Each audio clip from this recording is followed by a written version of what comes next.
இந்த வள்ளியூருக்குள்ளே, அதாவது இந்த ராதாபுரம் ரோட்டை தாண்டி இங்கே வந்தீங்கன்னா வேம்படி தெரு, சிவன் கோயில் தெரு, அதை தாண்டி உள்ள எல்லா தெருவுலையும் நீங்கள் பார்த்தீங்கன்னா ரோடு ஃபுல்லாக அந்த குழாயை தோன்றேங்கிற பேரில் தோண்டி எலி மாதிரி குறித்து அதில் போகவே முடியாது. சின்ன பிள்ளைங்கள்லாம் விளையாடும் போது கீழே விழுறாங்க. அந்த ரோடு இன்ன வரைக்கும் சரி பண்ணவே இல்லை. அதே மாதிரி தெப்பக்குளம், வள்ளியூர் தெப்பக்குளம், அது உங்களுக்கு தெரியும், முருகன் கோயில்கிட்ட அந்த தெப்பக்குளம் உடஞ்சி பல வருஷங்கள் ஆகுது. இன்ன வரைக்கும் அதை சரி பண்ணுறதுக்கான எந்த ஒரு வாய்ப்புமே இல்லை. நீங்கள் சொல்கிறீங்க அப்பாவு தான் வந்து திருநெல்வேலி வள்ளியூர் பஸ் ஸ்டாண்டை ஓப்பன் பண்ணார், நல்ல விஷயந்தான். அவர் பண்ண ஒரே நல்ல விஷயம் அது மட்டும்தான். அதே தான் நான் கேட்குறேன். இந்த பகத்சிங் பஸ் ஸ்டாண்டுன்னு ஒன்று இருக்குது. இதுக்கு ஆப்போசிட்டில் அந்த பஸ் ஸ்டாண்டுக்கு போகிறதுக்கு மினி பஸ்ஸு, நாகர்கோவில் பஸ்ஸெல்லாம் வரும். அதில் ஒரு சின்ன டெம்பரவரியாக கூட ஒரு ஷீட்டு கிடையாது. நீங்கள் 6 மணிக்கு மேலே அந்த ரோட்டில் நின்னீங்கன்னா அந்த ரோட்டில் உள்ள எல்லோ ஒயிட் லைனை தாண்டி அவ்வளோ வேன் பஸ் வரும். அந்த மரத்தடிக்கில் ஒதுங்கவா நிற்கவா எதுவுமே தெரியாது.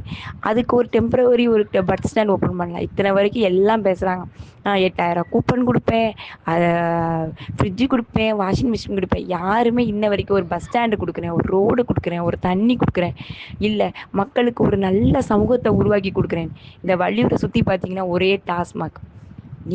நான் ஒன்று சொல்கிறேன், நீங்கள் ஃப்ரிட்ஜு கொடுக்க வேணாம், வாஷிங் மிஷின் கொடுக்க வேணாம், நீங்கள் ஒன்றுமே நீங்கள் கொடுக்க வேணாம். நீங்கள் அந்த போதை இல்லாத சமூகத்தை உருவாக்குனானே அவன் வேலைக்கு போயிடுவான், அவன் காசை பொண்டாட்ட கொடுப்பான், அவன் தேவையான ஃப்ரிட்ஜு வாஷிங் மிஷின் எல்லாம் தருவான். நீங்கள் போதை இல்லாத சமூகத்தை உருவாக்கணும். இங்கே வள்ளியூரில் நீங்கள் பார்த்தீங்கன்னா டாஸ்மாகில் நிற்காத ஆட்களே கிடையாது. பெரிய தலையிலேருந்து சின்ன தலை வரைக்கும் எல்லாரும் அந்த டாஸ்மாகில் தான் நிற்கிறாங்க. இந்த போதையில்லா சமூகம் எப்போ உருவாகும்? நிறைய குடும்பத்தோட தாலி இந்த ஆட்சியில் தான் இருக்குது. அதாவது குடிக்கிறவன் குடிச்சிட்டு பெசாட்டு இருந்தால் பரவாயில்ல, பொண்டாட்டி பிள்ளையில அடிக்கிறது, வேலைக்கு போகாமல் இருக்கிறது, கஞ்சா போதை, அது மட்டும் இல்லை, அது வந்து வீட்டோடு இருந்தால் பரவாயில்ல, வெளியே வரக்கூடிய பிள்ளைங்களை பாதிக்குது, காலேஜ் போகிற பிள்ளைங்களை பாதிக்குது, ஸ்கூலுக்கு போகிற பிள்ளைங்களை பாதிக்குது. ஒரு 2 வயசு 3 வயசு அதெல்லாம் நம்ம வந்து எவ்வளோ நம்ம இப்போ எனக்கு வந்து 33 வயதாகுது.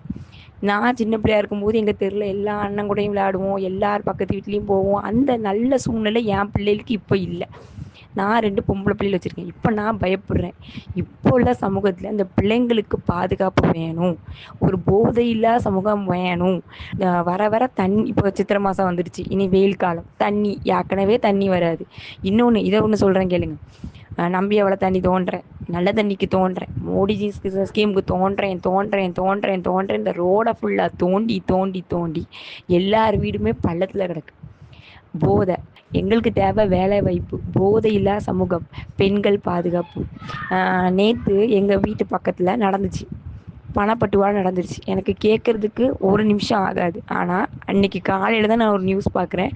ஒரு தேவக்கோட உறுப்பினர் ஒரு பொண்ணு வந்து ஏதோ எதிர்த்து கேட்டதுக்கு ட்ரெஸ்ஸை கிழிச்சு வாரியலால் அடித்து அந்த பொண்ணை அவமானப்படுத்தியிருக்காங்க.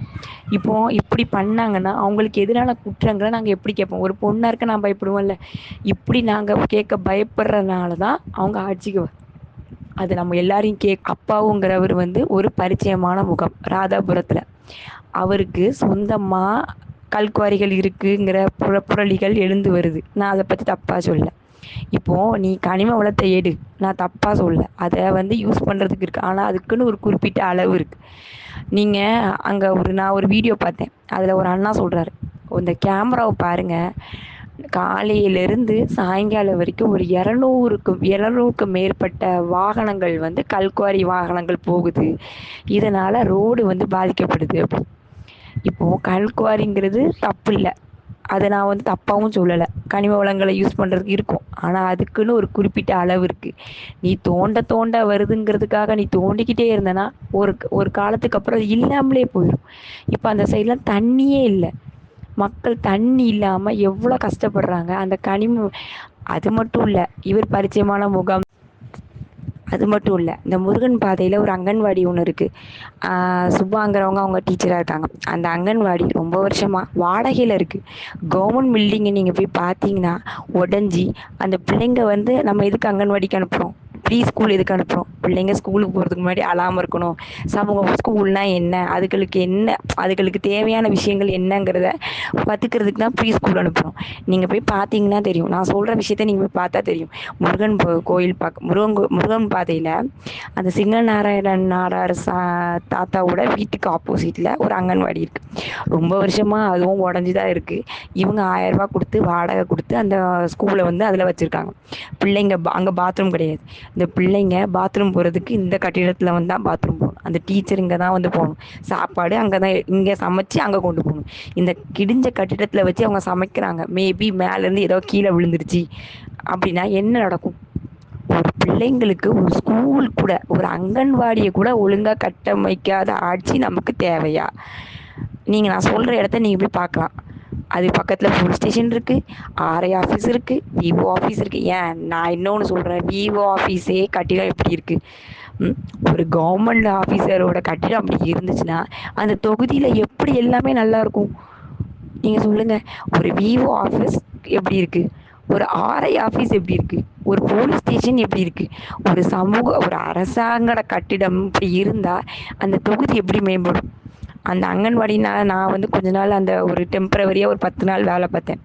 ஒன்றுமே சரி கிடையாது. பிள்ளைங்க பாத்ரூம் போகிறதுக்கு இங்கே தான் வரணும், சமைச்சு எங்கே அடுத்து போகணும். அடுத்தமாதிரி தண்ணி வசதியும் அங்கே கிடையாது. பக்கத்தில் அந்த தாத்தாவோட வீட்டு பக்கத்தில் தண்ணி ஓப்பன் பண்ணுவாங்க. தண்ணியில் தான் நம்ம கழுவுவோம். ஒரு வாளி தண்ணி இருக்கும், அதில் தான் கையும் கழுவுங்க, சாப்பிட்டும் அதில் தான் கை கழுவுவாங்க. அந்த பிள்ளைங்களை என்ன நம்பிக்கையில் வந்து நாங்கள் கொண்டு அங்கன்வாடியில் விடணும்? ஒரு பில்டிங் சரி கிடையாது, ஒரு ரோடு சரி கிடையாது, ஒரு தண்ணி, ஒரு வேலை வாய்ப்பு ஒன்றும் கிடையாது. இந்த தொகுதியை வந்து நம்ம எப்படி சீரமைக்க போகிறோம்? எல்லாத்துக்குமே நம்ம பயப்படுறோம், கேட்கறதுக்கு பயப்படுறோம், பயப்பட வைக்கிறாங்க. ஒரு ராதாபுரம் தாலுக்கா ஆஃபீஸ் போகிறது, தாசில்தார் ஆஃபீஸ் போகிறது ரொம்ப பெரிய விஷயமா இருக்குது. ஒரு பெரிய சவாலாக இருக்குது. இப்போ ஒரு மனுவை கொண்டு போய் நம்ம ராதாபுரம் ஆஃபீஸ் போனால் ஒரு நாள் ஆகுது. இப்போ கை குழந்தையெல்லாம் வச்சுட்டு போகிறவங்க பயப்படுறாங்க. ஏன்னா பஸ்லேருந்து போகிறதுக்கே இங்கே 20 நிமிஷம் 30 நிமிஷம் ஆகும். அங்கே மனுவை கொண்டு போய் அதை எழுதி அவங்கள்ட்ட கொண்டு நிற்கிறதுக்கே ஒரு 1.5 மணி நேரம் ஆயிடுது. இதில் தாசில்தார் ஊருக்கு போயிடுவார், கிளர்க்கு வேலை பார்க்க போயிடுவாங்க, நம்ம உட்காந்தே இருக்கணும். கடைசியில் வந்து மனுவை கொடுங்கன்னு சொல்லி வாங்கி வைப்பாங்க. அந்த மனு எப்போ வரும், அதுக்கு என்ன பண்ணணும் அப்படிலாம் சொல்லவே மாட்டாங்க. அடுத்த நாளும் அதே மாதிரி தாசில்தார் ஆஃபீஸ் போகணும். என்னன்னு கேட்பாங்க. விவோட்ட சைனை வாங்கிட்டு வா, ஆர்ஐட்ட சைனை வாங்கிட்டு வா. நம்ம அவ்வளோ நேரம் அங்கே ஒரு மனுவை கொடுத்து வெயிட் பண்ணுறோம். அவங்க சொன்ன உடனே நம்ம போம். ஒன்றும் இல்லை, ஒரு ஜாதி சான்றிதழே வாங்க போகிறோம்னு வச்சுக்கோங்க. அங்கே எவ்வளோ அலக்கடிக்கிறாங்க தெரியுமா? ஒரு ராதாபுரம் தாசில்தார் ஆஃபீஸ்க்குள்ள ஒரு 15 நிமிஷம் முடிக்கக்கூடிய வேலையை ஒரு நாள் ஆகுது வேலை முடிக்கிறதுக்கு. ஒரு ரேஷன் கார்டாக இருக்கட்டும், ஒரு ஆதார் கார்டாக இருக்கட்டும், ஒரு மனுவாக இருக்கட்டும், ஒரு ஜாதி சான்றிதழ் வாங்குறதா இருக்கட்டும், அவ்வளோ கஷ்டமாக இருக்குது. ஒரு ஸ்டாஃபை பார்க்குறது, ஒரு தாசில்தாரை பார்க்குறதுக்கு அவ்வளோ கஷ்டமாக இருக்குது. இங்கே ஒரு நாள் மனுவை கொடுக்க போகிறதுக்கு ஒரு 150 ரூபா கொடுத்து, இப்போ ஃப்ரீ பஸ் இருக்குது, அது ஒரு பிரச்சனை இல்லை. ஃப்ரீ பஸ் இல்லாமல் நம்ம விட்டுட்டோம் அப்படின்னா ஒரு நாளைக்கு 150 ரூபா பஸ்ஸுன்னே வச்சுக்கோங்க. சாப்பாடு செலவு, பஸ் செலவு. அப்போது ஒரு 4 நாள் அலைஞ்சா ஒரு கூலி வேலை பார்க்குறாங்க, ஒரு நாளைக்கு 500 ரூபா சம்பளம் வாங்குறாங்கன்னு வச்சுக்கோங்க. அவங்க ஒரு நாள் சம்பளத்தை அந்த ஒரு வாரம் போட்டால் தான் மனுவே வருது. இந்த மனுக்கான தீர்வு உடனே கிடைக்காது. அவங்க சொல்லுவாங்க விவோ ஆஃபீஸில் போய் பாருங்கம்மாங்க. விவோ பார்த்தா விவோ கல்யாண வீட்டுக்கு போயிருப்பாரு, அவருக்கு ஃபோன் அடிக்கணும், எப்போ வரணும்னு கேட்கணும், அதுக்கு 200 ரூபா கேட்பாரு, அதுக்கு உடனே சைனை பண்ணணும். நீங்கள் ஆர்ஐ மேடத்தை போய் பாருங்களேன் அப்படிம்பாங்க. ஆர்ஐ மேடத்தை போய் பார்க்கணும், அவங்க எப்போ கூப்பிடுறாங்களோ அப்படி போகணும். இப்படி நான் எவ்வளவோ கஷ்டப்பட்டிருக்கேன். நேற்று அப்பாவு சார் சொன்னாங்க, தாமிரபரணி தண்ணியை வந்து நான் வந்து கொண்டு வந்துடுவேன் 4 மாதத்தில். தாமிரபரணிலேயே அங்கே தண்ணி இல்லை. கொக்கோ கோலா கம்பெனிலேருந்து அவ்வளோ தண்ணி எடுத்து அதுவே வறண்டு போயிருக்கு. அங்கேருந்து நீங்கள் எப்படி இருக்கிற நம்பியாலையிலேருந்து தண்ணியவே உங்களால் கொண்டு வர முடியல? இதில் நீங்கள் வந்து தாமிரபரணி தண்ணியை கொண்டு வந்தால் மட்டும் என்ன நடக்கும்? அவர் சொல்கிறாரு, குடத்தை வச்சு இனி யாரும் தெருவில் பிடிக்க வேண்டாம் அப்படின்னு. உள்ள தண்ணிக்கே இங்கே தண்ணி வராமல் குடங்குடமாக தூக்கிட்டு தெருவா அலையிறோம். இதில் நான் தாமிரபரணி தண்ணி வரேன்னு சொல்லி அது இன்னும் கொஞ்சம் தோண்டி ரோடு ஃபுல்லாக நாசமாகி எதுக்கு? ஒன்று ஒரு அறிக்கைன்னு ஒன்று விட்டா அது சவாலா, அது செய்ய முடியுமா? அதுங்கிறத அந்த தொகுதி மக்களை யோசிக்கணும். அதை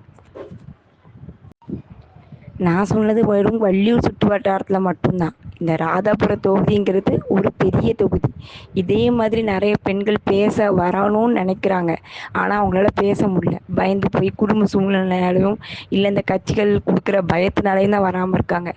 நீங்கள் முடிஞ்சால் உங்களுக்கு தெரிஞ்சால் அவங்கள கொஞ்சம் வெளியே கொண்டு வந்து நீங்கள் வந்து பேச வச்சா கொஞ்சம் நல்லாயிருக்கும். இன்னொன்று இருக்குது, ரேஷன் கடை.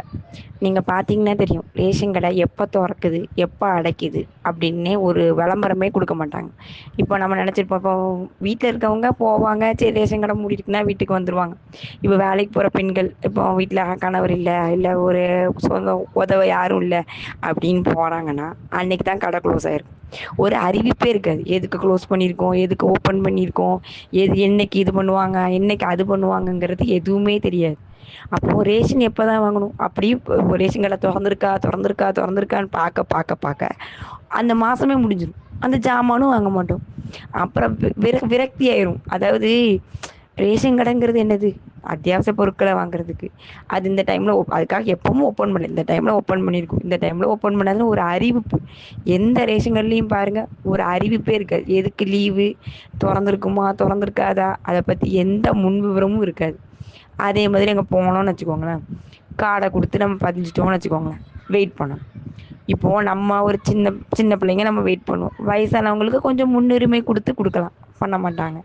அவங்கள வந்து ஒரு பையன் நீட்டுறதுக்கு லேட் ஆகும், உடனே திட்டுவாங்க, நீங்கள் ஏன் அப்படி பைப்பை கொண்டு வந்திருக்கீங்க, அதை கொண்டு வந்திருக்கீங்க, இதை கொண்டு வந்திருக்கீங்க. அதை கொடுக்குற அரிசியை கூட பருப்பை கூட ஒழுங்காக வந்து கொடுக்க மாட்டாங்க. அதுதான் இந்த வள்ளியூர் சுட்டு வர பகுதியில் உள்ள ரேஷன் கடையில் உள்ள பெரிய பாதிப்பு.